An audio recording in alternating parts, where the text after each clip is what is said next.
सोगूत में इस्मान सुल्ताना के कमरे का मंजर दिखाया जाता है, जहां इस्मान सुल्ताना बैठी हुई होती हैं, लेकिन वो मुकम्मल तौर पर सेहतयाब नहीं होती।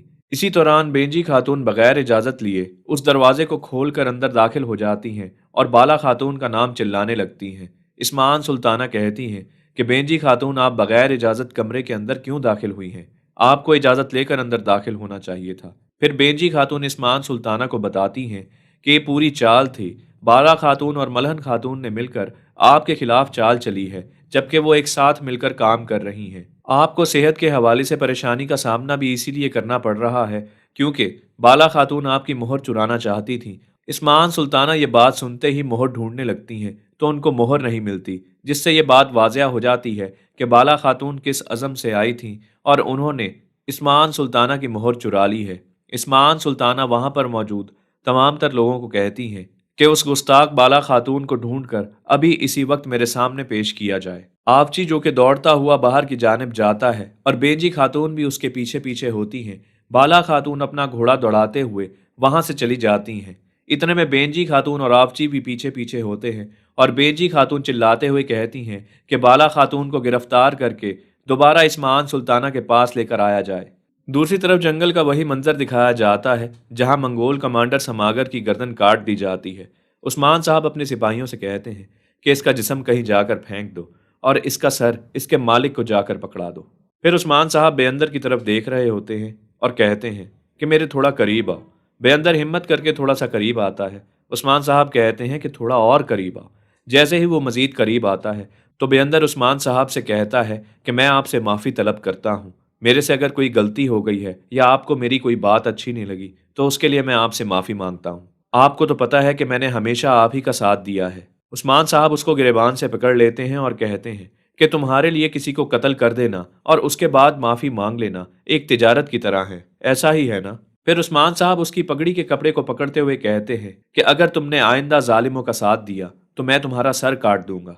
बेअंदर, जो कि डरा हुआ होता है, वो उस्मान साहब से कहता है कि मेरे पास बहुत सोना और बहुत पैसा है, मेरी बहुत ताकत है और मैं आपको इसकी पेशकश करता हूँ क्योंकि आने वाली फतूहात में ताकत हासिल करने के लिए आपको पैसे, सोने और दौलत की जरूरत पड़ेगी। फिर उस्मान साहब हंसते हुए कहते हैं कि अगर मैं अभी तुम्हारी गर्दन उड़ा दूं तो तुम्हारी सारी दौलत तो वैसे भी मेरी ही हो जाएगी। बेअंदर जवाबन कहता है कि उस्मान साहब ऐसा हरगिज मत कीजिए और फिर अपने हाथ की तरफ इशारा करते हुए कहता है कि देखिए, मैंने अपनी जान आपके लिए खतरे में डाल दी, तो मैं और किस अंदाज से ये बात साबित करूं कि मैं आपका कितना वफादार हूं। उस्मान साहब मुस्कुराते हुए कहते हैं कि तुम ही तो वफादार हो, ये जो मेरे साथ तमाम तर अल्प खड़े हैं ये तो किसी काम के नहीं। फिर उस्मान साहब कहते हैं चलो मैं तुम्हारी वफादारी तुम्हें साबित करने का एक मौका देता हूँ। इस पर बेअंदर हंसने लगता है। उस्मान साहब कहते हैं कि अभी पुरजोश होने की जरूरत नहीं।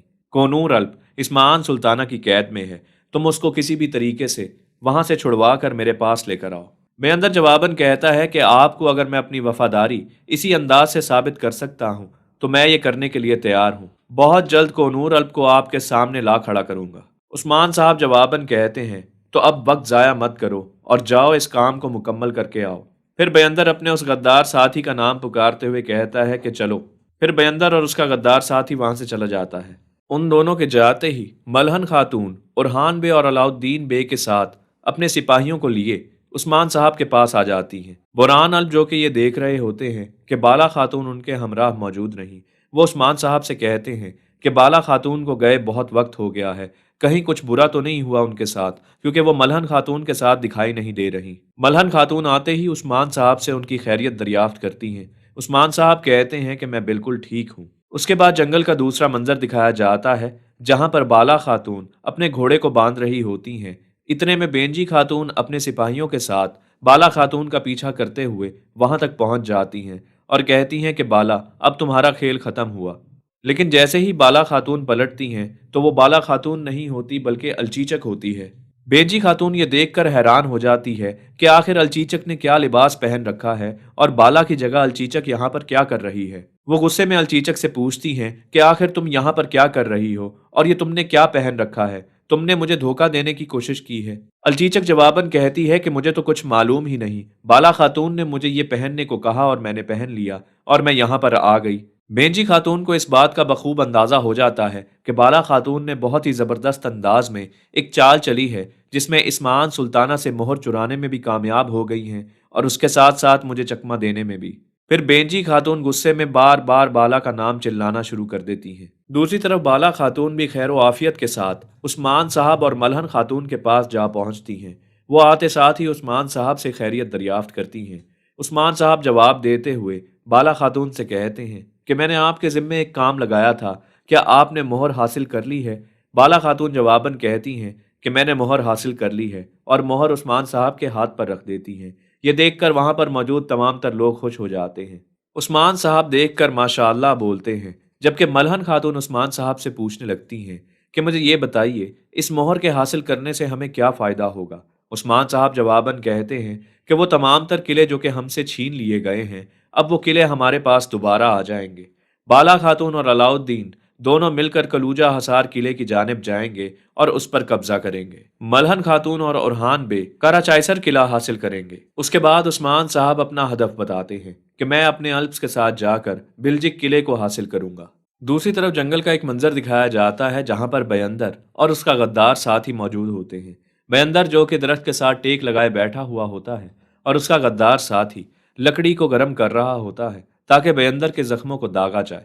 बयंदर कहता है कि ले आओ अब, और जल्दी से इस जख्म को दाग दो।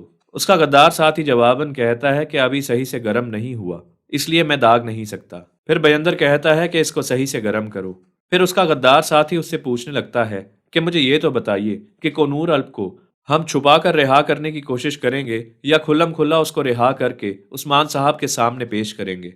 बयंदर जवाबन कहता है कि इन दोनों में से कुछ भी कर लो, फिलहाल तो मेरे जहन में सिर्फ उस्मान छाया हुआ है, और अगर मुझसे वालदा सुल्ताना की पूछो और मैंने ये काम कर दिया तो वो भी मुझे मार डालेंगी। फिर बयंदर अपने उस गद्दार साथी को कहता है कि जो खंजर तुमने दागने के लिए आग में डाल रखा है, जब तक वो पिघल नहीं जाएगा तब तक तुम मेरे पास नहीं आओगे क्या? जल्दी से इस खंजर को लाओ और मेरे जख्म को दागो।